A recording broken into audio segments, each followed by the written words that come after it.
Jehovah's Department reception. Oh, hey, could I just point something out very quickly? It's just in the Watchtower. It's I don't know whether you remember the Watchtower 11th of the 1st, about when was ancient Jerusalem destroyed, part 2. Yeah. What year are you speaking about? Watchtower 11, the 11th year, 2011.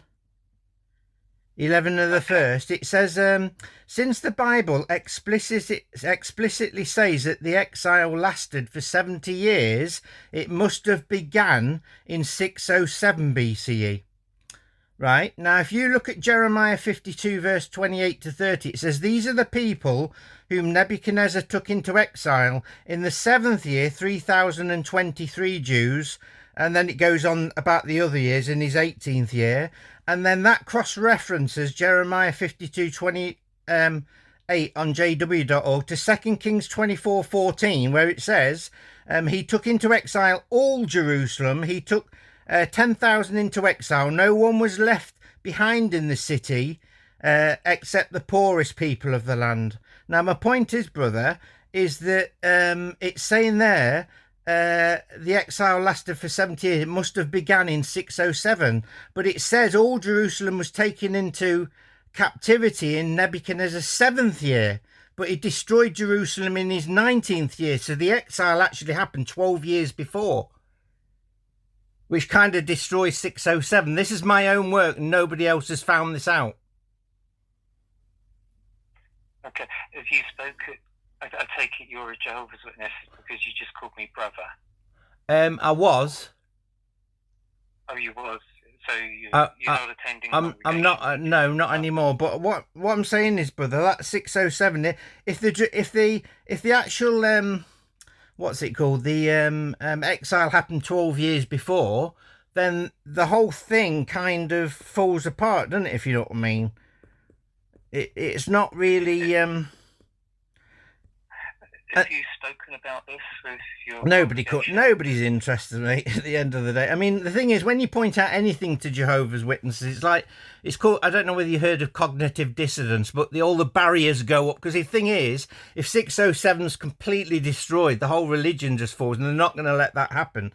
But if you want to have a look at, the Watchtower, you actually know that Babylon fell in 539 BC, don't you?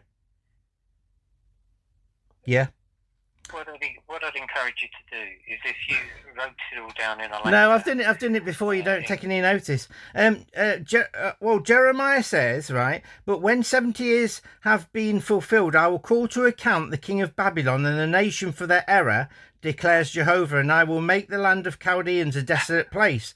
My point is, brother, is that you count the 70 years from 607 to 537. That's the 70 years when you end it. But I'm saying to you, the 70 years ended in 539 according to that scripture. So you're 2 years out. Yeah. I mean, I've spoken to people in the ministry before. Yeah. About the same subject. Yeah.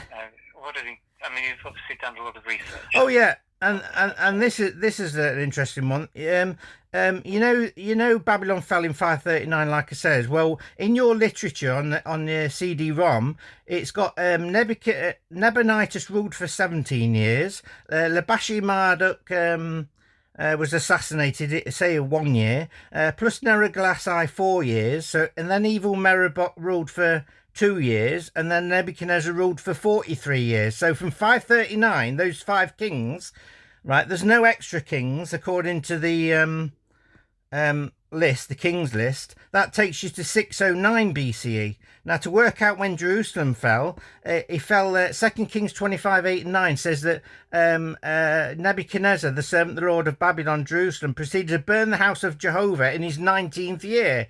So if you take 609 from those kings, the length of those reigns of kings, and take back 19 years off 609, it comes to 687 BCE is when Jerusalem fell, and when all the archaeologists and historians say when Jerusalem fell.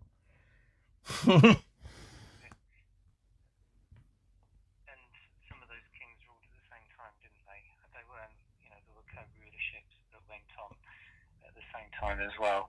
But what I'd encourage you to do is if you presented all your research in a letter, because it's very difficult to discuss things like this over the phone. Yeah, but nobody's willing to come and no Jehovah's Witness is willing to come and discuss this, because it's all to do with you see what amazes me, and you know the Nebuchadnezzar's dream of the 7 years.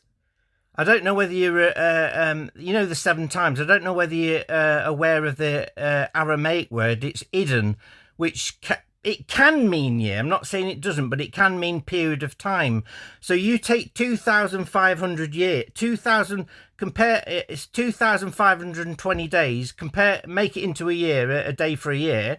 Now what you do is you take, they were prophetic years of 260 days, right?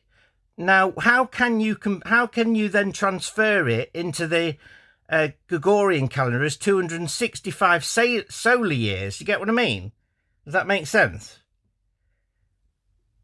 So you changing what the day, so you go back from 1914 and then say there's no archaeologists that ever agree 607, that you're the only ones. And what you do, you use the 70 years in the Bible, which the Bible doesn't even specifically say there was an exile for 70 years. There's no scripture there I can show you.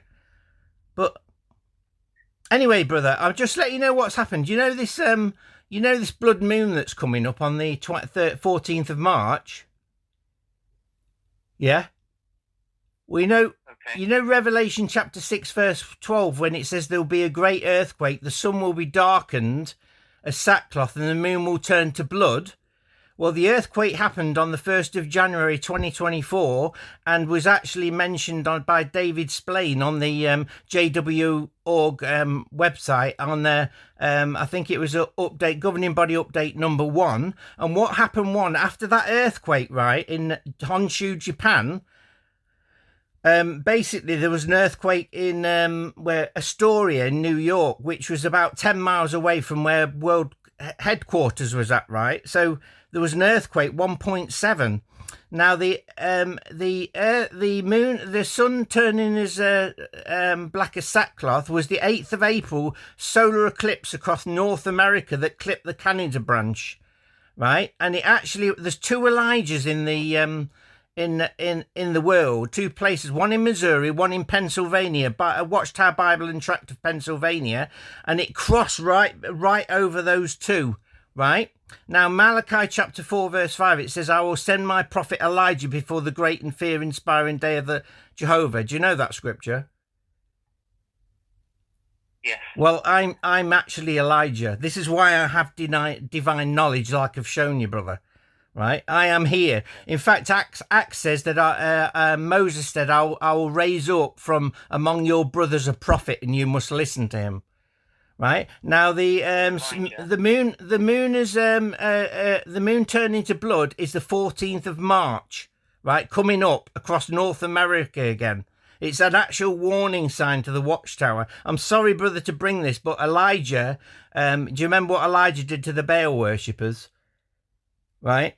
It's a bit of a shock, but on that day, I'm sending out a card which points people at the news media to my website, where they can download all the false teachings of the Watchtower and everything. And it actually, there's a one called the Shroud of Turin. Do you know what the Shroud of Turin is?